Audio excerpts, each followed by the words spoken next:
My name is Nasir. I'm 34 years old, and I was born a Saudi prince in 1990. I had everything money could buy, but on September 12, 2018, my father demanded that I share my wife with him. That day destroyed my perfect life and led me straight to Jesus Christ. I was born into a world that most people can only dream of. The royal palace in Riyadh wasn't just my home, it was my entire universe. Gold-plated everything, servants who anticipated my every need before I even knew I had one, and wealth that seemed endless. My childhood was spent in marble halls that echoed with the sound of my footsteps, surrounded by luxury that I thought was normal. Every morning I would wake up in silk sheets, eat breakfast prepared by the finest chefs in the kingdom, and receive private tutoring from scholars who had devoted their lives to educating royalty. But with all that privilege came expectations that weighed heavier than any crown. From the moment I could walk, I was groomed to be the perfect Islamic prince. 5 prayers a day were not negotiable. Memorizing the Quran was not optional. Understanding Sharia law was essential for my future role as a leader. My father made it clear that I represented not just our family, but the entire kingdom and our faith. Every action I took reflected on the royal bloodline, and failure was not an option. The religious obligations shaped every aspect of my life.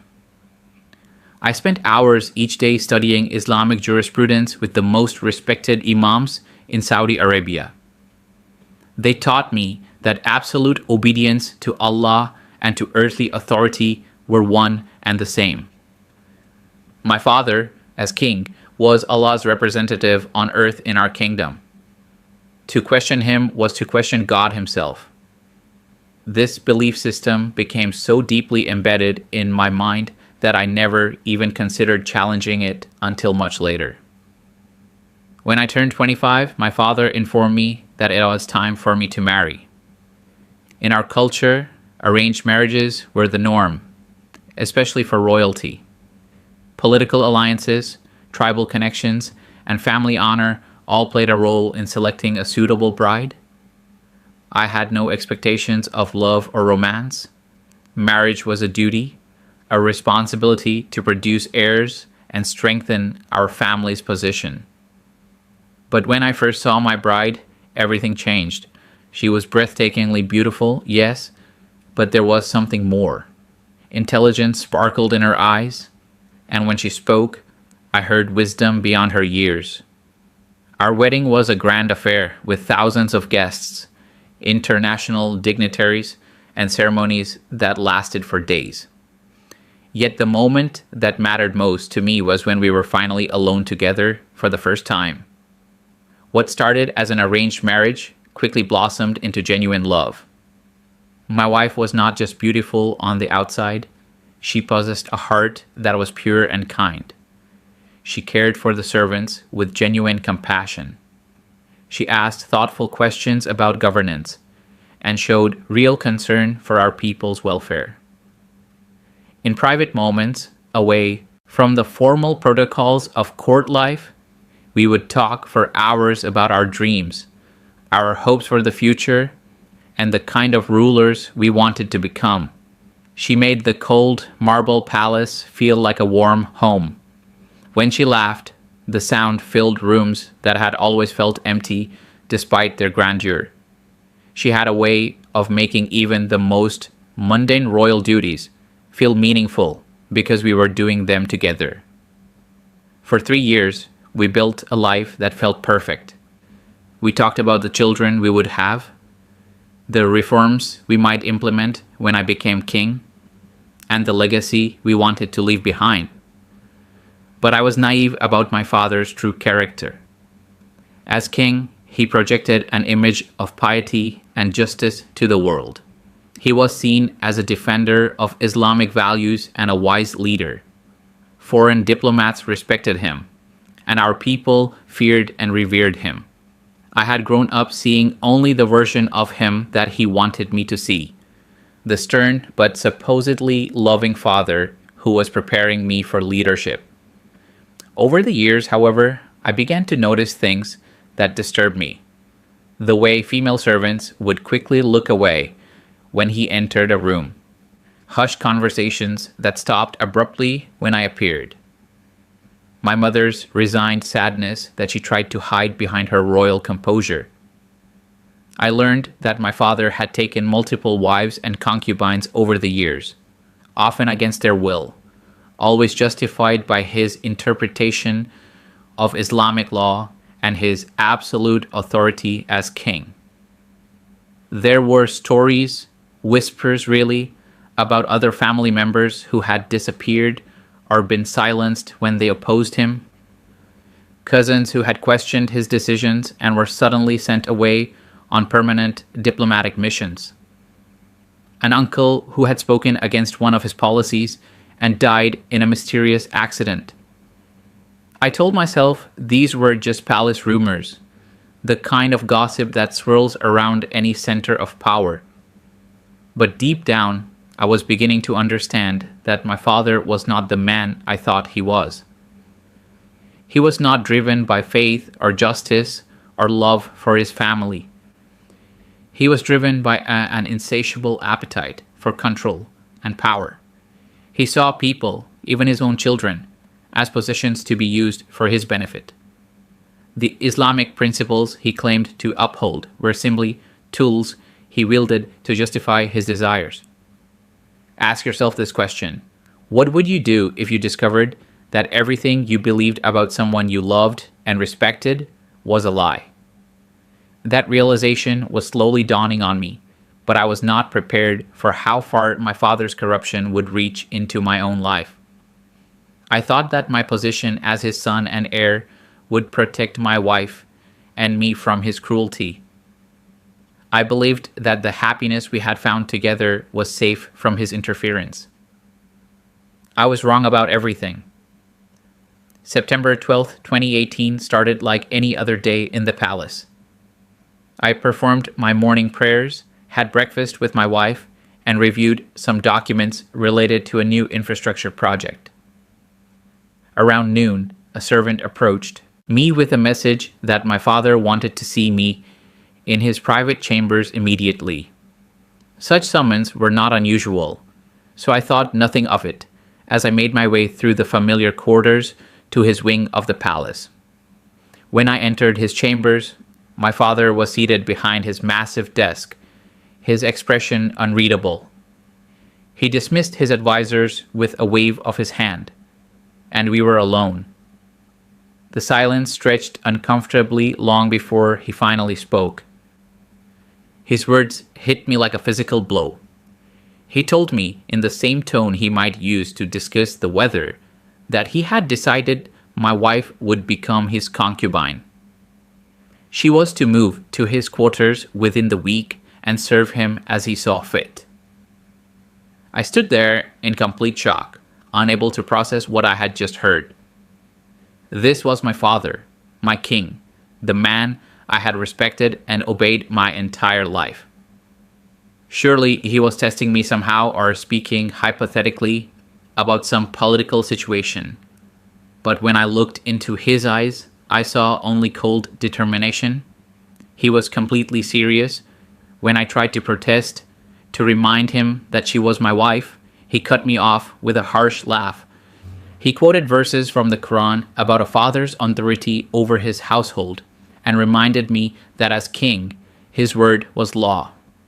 He told me that Islamic jurisprudence gave him the right to do whatever he deemed necessary for the good of the kingdom, and that my personal feelings were irrelevant. My wife was beautiful and intelligent, he said, and he wanted her for himself. The room felt like it was spinning around me. I wanted to scream, to strike him, to demand justice, but I knew that any sign of rebellion would result in immediate imprisonment or death. In Saudi Arabia, challenging the king's authority is treason, and being his son would not protect me from the consequences. I had seen what happened to others who opposed him. They simply disappeared. I asked him how he could justify such an action under Islamic law, grasping for any argument that might change his mind. He smiled coldly and explained that since he was the ultimate religious authority in our kingdom, his interpretation of Islamic law was final. He cited historical examples of caliphs and kings who had taken wives from their subordinates when it served their purposes. He reminded me that the Prophet Muhammad himself had married the divorced wife of his adopted son, proving that family relationships could be rearranged when Allah willed it. When I left his chambers, I felt like I was walking through a nightmare. How could I tell my wife that the man who was supposed to protect our family was about to destroy it? How could I explain that our 3 years of happiness meant nothing to him? I found her in our private garden, reading a book and enjoying the afternoon sun. She looked up at me with such love and trust that I nearly broke down right there. I told her everything, and I watched the color drain from her face as she absorbed the reality of our situation. She asked if there was anything we could do, any appeal we could make, any escape route available to us. I had to tell her the truth that I was still struggling to accept myself. We were trapped. My father held absolute power, and we had no choice but to comply or face death. The next few days were the longest of my life. My wife moved to a guest room as we both tried to prepare mentally for what was coming. We barely spoke because every conversation led back to our impossible situation. She would cry quietly when she thought I wasn't looking, and I would lie awake at night, planning elaborate revenge scenarios that I knew I could never carry out. I threw myself into Islamic prayers with desperate intensity, begging Allah to intervene and stop this injustice. I spent hours in the mosque, prostrating myself and reciting every verse I could remember about justice and protection of the innocent. I consulted with several imams, carefully describing our situation in hypothetical terms, hoping they would give me some religious argument I could use against my father. Instead, every imam I spoke with confirmed my father's authority. They explained that earthly rulers were appointed by Allah, and that questioning their decisions was tantamount to questioning God's will. One elderly imam told me that sometimes Allah tests our faith by allowing difficult things to happen, and our job is to submit and trust that He knows best. Another suggested that perhaps my attachment to my wife was too strong, and that this trial would help me focus more completely on my religious duties. These conversations left me feeling more hopeless than ever. The very faith I had been raised to believe in was being used to justify the destruction of my family. Every prayer I offered seemed to bounce off the ceiling and return unanswered. The Islamic teachings that were supposed to provide comfort and guidance felt hollow and meaningless when applied to my real situation. A week after my father's announcement, my wife moved to his quarters. I was forced to maintain normal appearances, attending state functions and carrying out my royal duties while my world collapsed around me. Palace staff who had served our family for years looked at me with pity they tried to hide.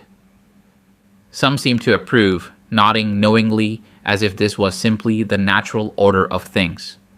Look inside your own heart right now and imagine having to smile and make polite conversation while the person you love most is being systematically destroyed by someone you trusted completely. Every night, I would see my father's satisfied expression at dinner, knowing what he was taking from me in private.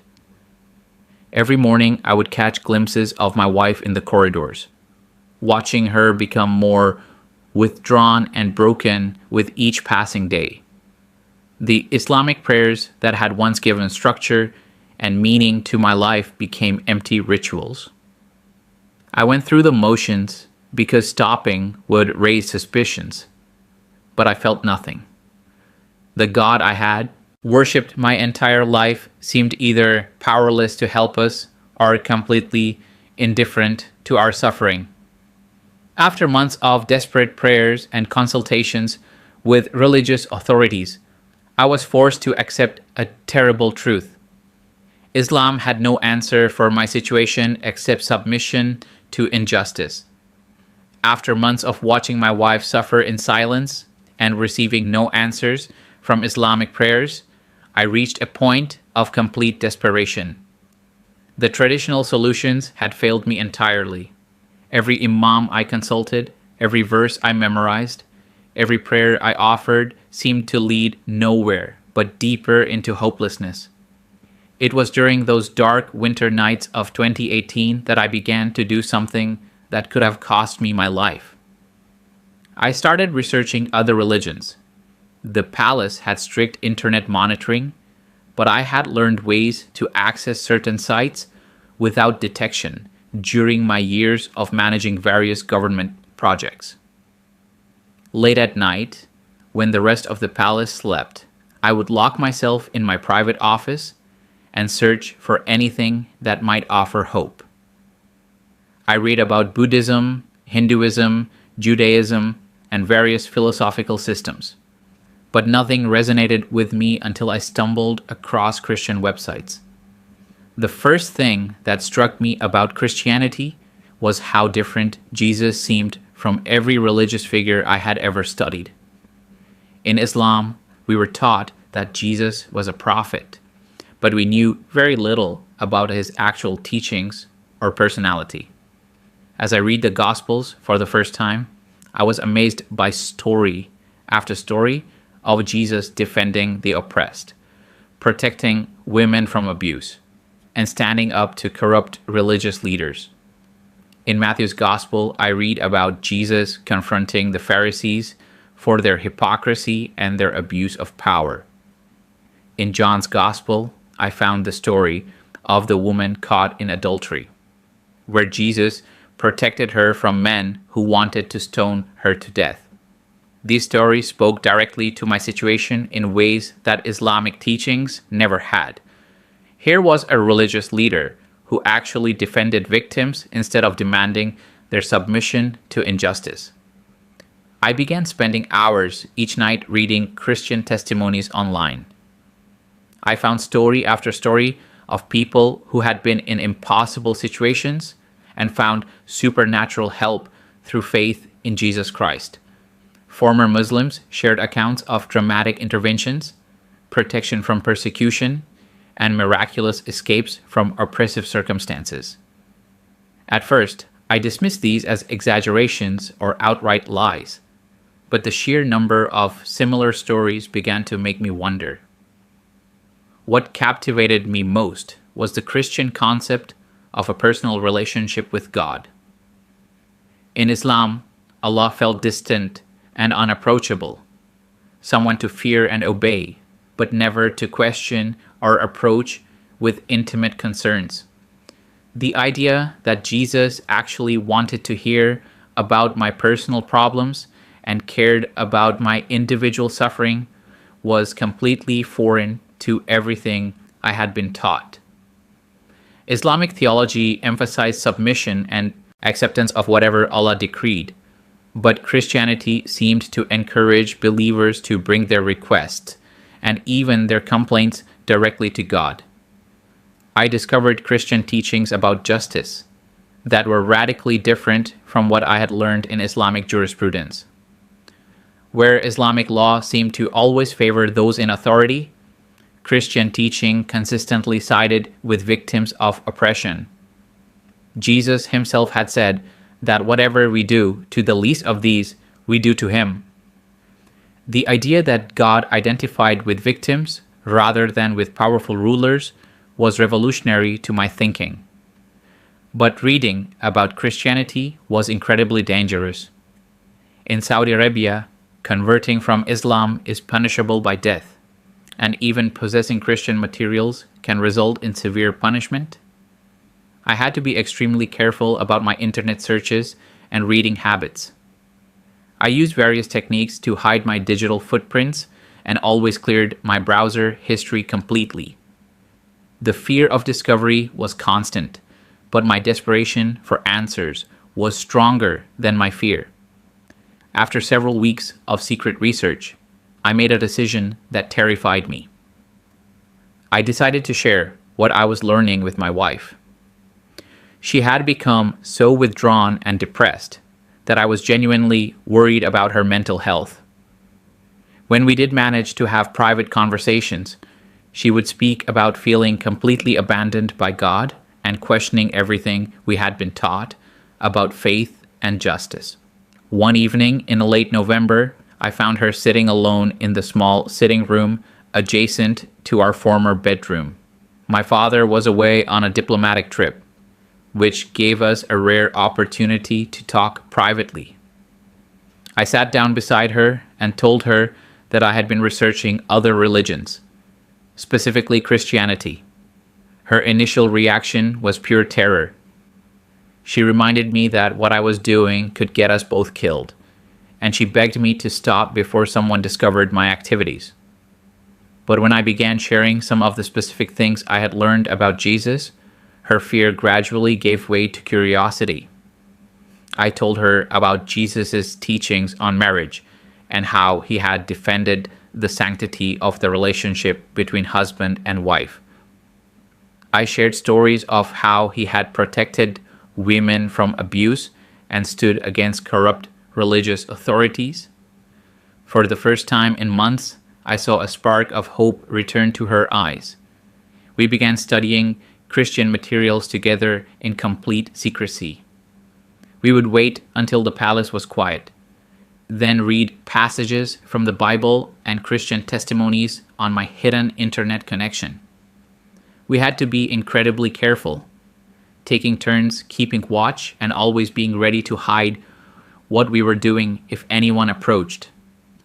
The more we learned about Christianity, the more we began to understand that our situation was not something we had to simply accept as God's will. Christian teaching suggested that God actually opposed injustice and worked to protect victims. The idea that we could actually pray for deliverance and expect God to respond was completely foreign to our Islamic upbringing, but it began to offer us hope we had not felt in months. Ask yourself this question: have you ever been so desperate that you were willing to risk everything for even the possibility of hope? That was where we found ourselves as we delved deeper into Christian faith. We knew that what we were doing was dangerous beyond measure, but we also knew that continuing to live in our current situation was slowly destroying both of us. We were about to discover that some risks are worth taking when they lead to truth. By December of 2018, my wife and I had been secretly studying Christian materials for over a month. We had read countless testimonies of Muslims who had found Jesus Christ and experienced miraculous interventions in their lives. These stories filled us with hope, but we still struggled with the enormity of what it would mean to actually pray to Jesus. In Islamic teaching, calling on anyone other than Allah is shirk, the unforgivable sin. We both knew that what we were contemplating could damn us eternally, according to everything we had been taught our entire lives. But our situation had become unbearable. My father's treatment of my wife was growing worse by the day. She would return to our brief secret meetings with new bruises that she tried to hide, and her spirit was being systematically broken. I could see her losing weight, losing hope, losing the very essence of who she was. The vibrant, intelligent woman I had married was disappearing before my eyes, and I felt completely powerless to protect her. During our clandestine study sessions, we kept returning to the promises we read in the Bible. Jesus had said that whoever calls on his name will be saved. He promised to hear the prayers of those who are oppressed and to deliver them from their enemies. These weren't abstract theological concepts to us anymore. They were potential lifelines in our drowning situation. But making the leap from reading about these promises to actually acting on them felt like stepping off a cliff. The breaking point came on October 3rd, 2018. My wife had been with my father for nearly 3 weeks at that point, and she came to me that evening more broken than I had ever seen her. She could barely speak, but through her tears, she managed to tell me that she didn't think she could survive much longer. She said she had been praying to Allah constantly, begging for death to release her from the torment, but even that mercy was being denied. That night, after she had gone back to my father's quarters, I found myself completely alone with my despair. I had tried everything within my Islamic faith. I had consulted with the most learned religious scholars in the kingdom. I had performed extra prayers, given increased charity, and sought spiritual guidance from every available source.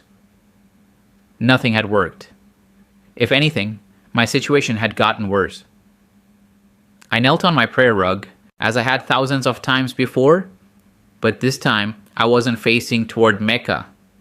Instead, I found myself looking up toward heaven, toward a God I wasn't even sure existed. At 3 a.m., in the darkness of my room, I spoke words that I never thought would leave my lips.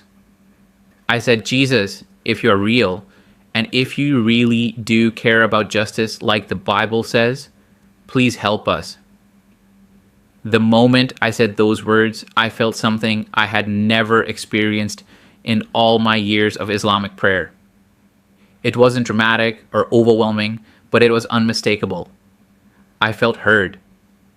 For the first time in months of desperate prayers, I had the distinct impression that someone was actually listening to me.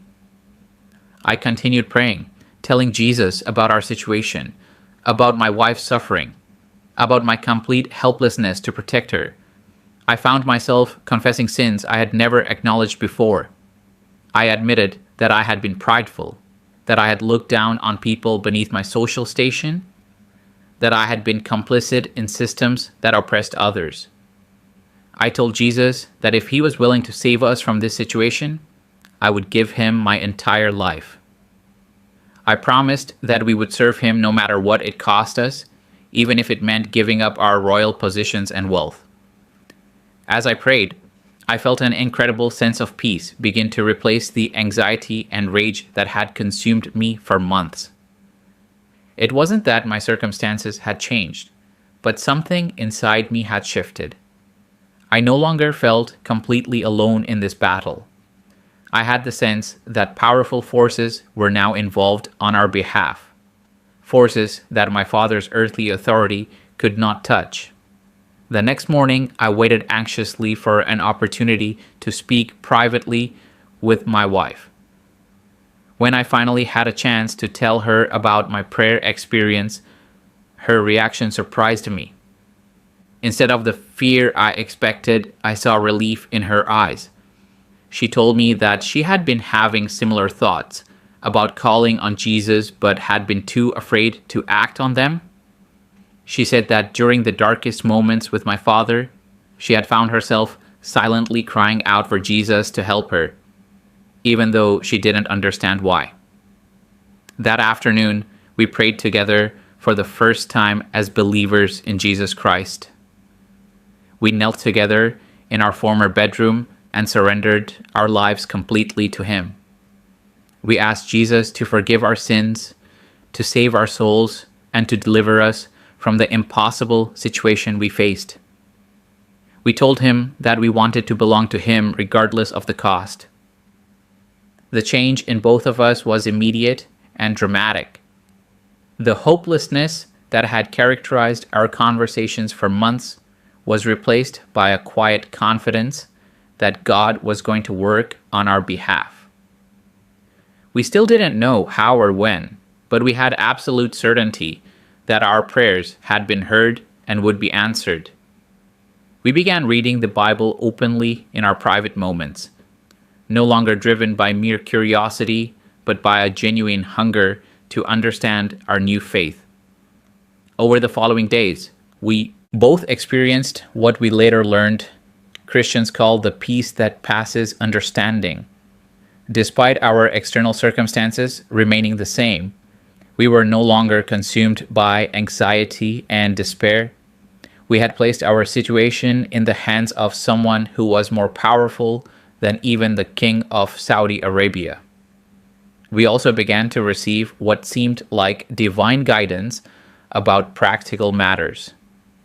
Ideas would occur to us about escape routes, about people who might help us, about timing and resources that hadn't crossed our minds before. It was as if our minds had been opened to see possibilities that had always existed but were previously invisible to us. Look inside your own heart right now and remember a time when you felt completely overwhelmed by circumstances beyond your control. That feeling of helplessness was exactly where we had been living for months. But from the moment we genuinely called on Jesus Christ, everything began to change. Not immediately in our external circumstances, but in our hearts and minds and spirits. God was already working on our deliverance before we even finished praying. Within days of our surrender to Jesus Christ, things began happening that could only be described as miraculous. The first sign came just 3 days after our prayer together. My father, who had never been sick a day in his life that I could remember, suddenly fell ill with a mysterious condition that left him bedridden and largely incapacitated. The palace physicians were baffled by his symptoms, which included severe weakness, disorientation, and an inability to make clear decisions. This illness was not life-threatening, but it was debilitating enough that he could no longer maintain his normal level of control over palace affairs. For the first time in months, my wife was able to return to our quarters because my father was too weak to summon her. The relief on her face when she walked through our door was something I will never forget. We both understood immediately that this was no coincidence. God was creating space for us to plan our escape. During my father's illness, other developments began unfolding that seemed orchestrated by an invisible hand. International human rights organizations, which had been relatively quiet about Saudi Arabia's internal affairs, suddenly began focusing attention on our kingdom's treatment of women and political prisoners. Foreign governments that had maintained friendly diplomatic relationships with my father started applying pressure regarding various human rights violations. The timing of this increased scrutiny was remarkable because it coincided exactly with our desperate prayers for deliverance.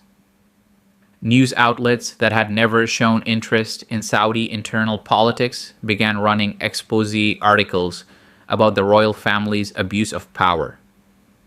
While none of these reports mentioned our specific situation, they created an atmosphere of international accountability that had never existed before. Most surprisingly, people within the palace itself began approaching me with offers of help.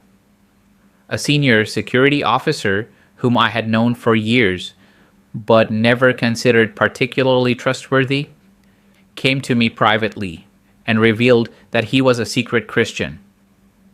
He told me that he had been praying for an opportunity to help fellow believers and that God had shown him our situation. This man had access to security schedules, travel documents, and escape routes that would have been impossible for us to obtain on our own. Another unexpected ally emerged in the form of my father's personal physician. This doctor had been treating my father for years and had apparently witnessed enough of his cruelty to develop serious moral concerns. When my father's illness began, the physician approached me and suggested that my father's condition might require extended treatment at a specialized medical facility outside the country. He offered to recommend that my father be transferred to a clinic in Europe, which would remove him from the palace for several weeks. What made these developments even more remarkable was how they all seemed to coordinate without any planning on our part. The doctor's recommendation for my father's treatment abroad came at exactly the same time that the security officer was proposing an escape plan. International pressure was mounting at precisely the moment when palace security would be most distracted by my father's medical crisis. My wife and I spent hours praying together, asking Jesus to confirm that these opportunities were truly from Him and not elaborate traps. We had learned enough about spiritual discernment from our Bible reading to know that we needed to test every spirit and seek divine confirmation before acting. The peace we felt about proceeding was so strong that it overcame our natural fear and caution. The security officer provided us with detailed information about guard rotations, vehicle schedules, and the locations of security cameras throughout the palace complex. He explained that there would be a window of approximately 2 hours on October 15th when security would be minimal due to a shift change that coincided with my father's scheduled departure for medical treatment. During this window, he could arrange for us to leave the palace grounds without detection. The physician had already begun preparing documentation that would support our asylum claims in Western countries. He had secretly compiled medical evidence of my wife's injuries and psychological trauma, along with witness statements from staff members who had observed my father's abusive behavior. This documentation would be crucial for establishing our credibility with international authorities. Meanwhile, the Christian security officer was making arrangements for our transportation and initial safe passage. He had contacts within a network of believers who helped persecuted Christians escape from oppressive situations throughout the Middle East. These people were willing to risk their own safety to help us reach a country where we could claim political asylum. On the morning of October 15th, everything came together with precision that could only be described as supernatural. My father was transferred to the medical facility exactly as scheduled, taking most of his personal security detail with him. The shift change occurred precisely when predicted, creating a gap in surveillance coverage. A vehicle was waiting at the predetermined location with documents that would get us through multiple checkpoints. As we prepared to leave, my wife and I took one last look around the palace that had been our home for years. Despite all the wealth and luxury that surrounded us, we felt no sadness about leaving it behind. Jesus had shown us that true freedom was worth more than any earthly treasure. We grabbed only a few essential items and the Christian materials we had been studying, leaving behind jewelry, clothes, and personal possessions that had once seemed important. The escape itself was remarkably smooth. Every checkpoint we encountered was staffed by guards who seemed unusually distracted or disinterested in examining our documentation thoroughly. Traffic that should have delayed us mysteriously cleared at exactly the right moment. Flight connections that normally required hours of waiting were available immediately. It was as if an invisible hand was moving obstacles out of our path and opening doors that should have been closed. When our plane finally lifted off from Saudi soil, my wife and I held hands and wept tears of gratitude and relief. After months of feeling trapped in an impossible situation, we were finally free. But more than that, we were free because Jesus Christ had personally intervened in our circumstances and delivered us from bondage. Ask yourself this question. Have you ever experienced circumstances aligning so perfectly that you knew supernatural forces were involved? That was exactly what we witnessed during our escape. God had orchestrated events involving dozens of people, international politics, medical situations, and security procedures to create one perfect moment of opportunity for our deliverance. We were no longer just reading about miracles in the Bible. We had lived through one ourselves. Our plane landed in a Western nation where we immediately claimed political asylum based on religious persecution. The documentation that the palace physician had secretly prepared proved invaluable in establishing our case with immigration authorities. Within hours of our arrival, we were placed under protective custody and assigned legal representatives who specialized in cases involving persecution of religious converts from Islamic countries. The contrast between our new circumstances and our former life was staggering. Instead of marble halls and golden fixtures, we found ourselves in a modest, safe house with basic furniture and simple meals. But the peace we felt in that humble environment far exceeded any comfort we had ever experienced in the palace. For the first time in our lives, we could speak freely about our faith without fear of death. We could read the Bible openly, pray without hiding, and express our beliefs without constantly looking over our shoulders. 3 months after our escape, we participated in a baptism ceremony that marked our public declaration of faith in Jesus Christ. Standing in that church, surrounded by believers who had welcomed us without judgment or reservation, I felt the weight of my former identity as a Saudi prince finally lift from my shoulders. When I emerged from the water, I was no longer Prince Nasir. I was simply a child of God, equal in his eyes to every other person who had surrendered their life to Jesus Christ. My wife's transformation was even more dramatic than my own. The broken, fearful woman who had endured months of abuse began to bloom again as she experienced the healing love of Christ. The bruises on her body faded, but more importantly, the wounds in her spirit began to heal. She started laughing again, asking questions about theology, and engaging with other believers in ways that reminded me of the vibrant person I had first fallen in love with. Our marriage itself was completely transformed through our shared faith in Christ, instead of the political alliance it had begun as, or even the romantic partnership it had become. Our relationship was now built on a foundation of mutual submission to Jesus Christ. We learned to pray together, study scripture together, and support each other through the challenges of adjusting to our new life.